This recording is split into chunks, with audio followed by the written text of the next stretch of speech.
I'll keep this video brief because I don't want to stretch it out more than necessary, but George put out a brand new blog post as of today, and he gets very real about how the fandom perceives him. Some people are saying he's crashing out or that he's reading Twitter comments too much.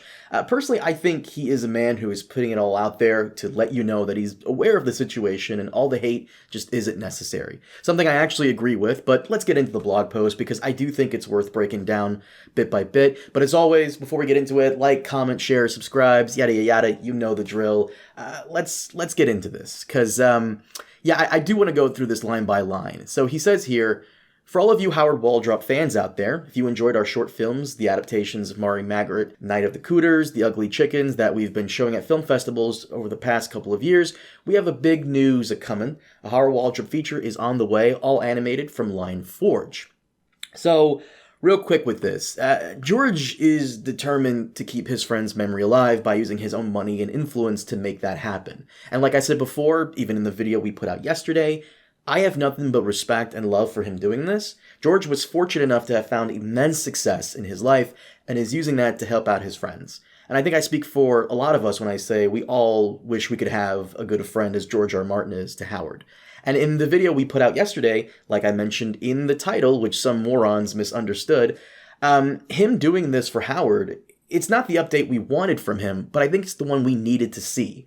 George is spending his time being a good person, and I don't know. Personally, I think I'll take that over him complaining about trans people on Twitter all day, but that's just me. Let's continue here. I know, some of you will just be pissed off by this, as you are by everything I announce here that is not about Westeros or the Winds of Winter. You have given up on me or the book. I will never finish Winds. If I do, I will never finish A Dream of Spring. That's kind of true. Come on, let's be real. If I do, it won't be any good. I ought to get some other writer to pinch hit for me. I'm going to die soon anyway because I am so old. I lost all interest in A Song of Ice and Fire decades ago. I don't give a shit about writing any longer. I just sit around and spend my money. I edit the Wildcards books too, but you hate Wildcards. You may hate everything else I have ever written, the Hugo Winners and the Hugo Losers, A Song for Leah, The Dying of the Light, Sand Kings, and Beauty and the Beast, This Tower of Ashes, The Stone City, Old Mars, Old Venus, and Rogues and Warriors, and Dangerous Women, and all other anthologies I've edited with my friend Gardner Dozios. You don't care about any of those. I know you don't care about anything but Winds of Winter. You told me so often enough. Thing is, I do care about them. All right, let's just stop it there real quick. That's just not true, that people don't care about his old writings. I once said many years ago that I am a fan of Ice and Fire, not necessarily a fan of George R.R. Martin, because Ice and Fire is the only thing I've read. I feel as though in order for you to be a fan of George, you would probably have to read most of his stuff. You know, because Ice and Fire is not the only thing he's done other things.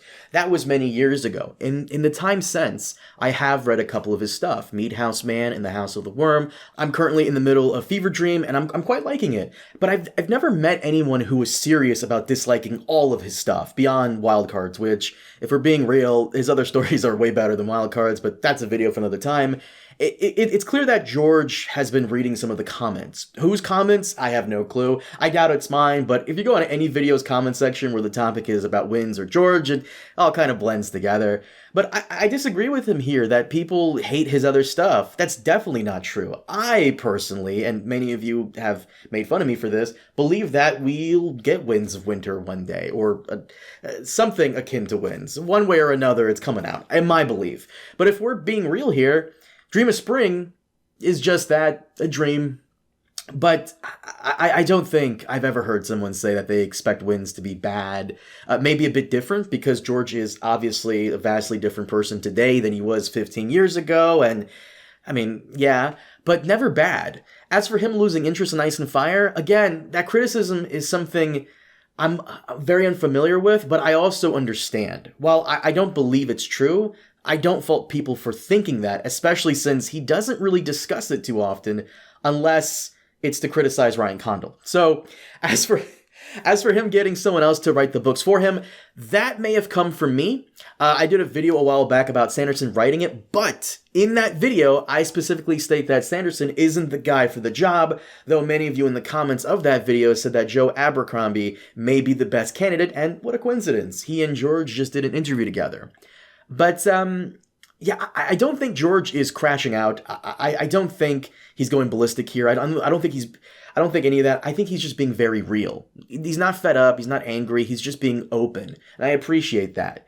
But I gotta say, George, if you're listening to this, which I doubt you are, but if you are, a lot of what you say here is not true, brother. Anyone who's a true fan of your work has not questioned your love for the series or given up on you. And again, I made fun of that constantly, all the time, that I still think we'll get something in regards to Winds of Winter, and that it'll be great. But you have made this your prison. And I've said this before, and I'll say it again. If you decide tomorrow to retire and go off and do your own thing, I would be sad, but of course, I'd respect the hell out of it and hope you've made some decision on what to do with the rest of the series. And this situation does require a level of nuance to discuss because, again, on one hand, I love what he's contributed to the genre, and I think that he should walk off into the sunset and go live his life if that's what he's earned it. But on the other hand, I know a lot of people would love to see how this ends, and he does owe that to those people who have been with him for years. I know this is a very popular talking point that George doesn't owe anybody anything, but there have been people who have been with George R.R. Martin for years, since the 90s, way before he got the HBO deals, way before he became a household name, way before he was put on the same level as Tolkien or Robert Jordan and all the other greats.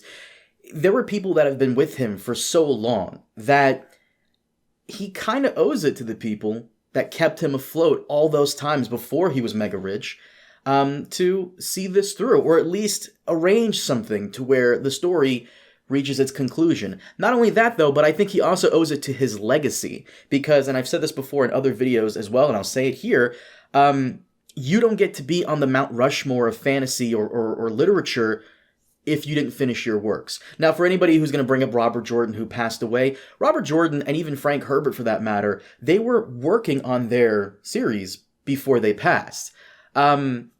Yeah, so obviously they get a pass. They get to be on that Mount Rushmore of literature. As for George, again, I love the guy to death. If he wants to retire, fine. But I do think he owes it to the people who have been with him for years and still continue to support him and come out to all these events that he puts on and so on and so forth. I do think he does owe it to those people. You may disagree with me. That's fine. We'll agree to disagree. But like I said, it's a tricky topic because I do think George should retire if he wants to and spend the rest of his life doing whatever it is he wants and having a good time and all that, but also at the same time, I would like for him to throw his longtime supporters who are always there something in regards to, you know, the next few books. To wrap up the blog post here, and I care about Westeros and Winds as well. The Starks and Lannisters and Targaryens, Tyrion, Asha, Dany, and Daenerys, the dragons and the direwolves, I care about them all more than you can ever imagine. Yeah, I don't doubt that, man. I really, truly don't. And look, if the Howard Waldrop stuff is so important to you, of course, I'll check it out when it comes out. It's the least I could do for you, because that was your friend, and any friend of George's is, well, someone worth checking out. But as always, let me know what you guys thought of all this. I know there'll be some people who will cry and complain that he hasn't finished Winds, where is it, yada yada yada. And while it's a shame that it's taken him so long to finish, I'm glad he's spending his time doing something he enjoys, which is, again, keeping his friend's memory alive. So, yeah.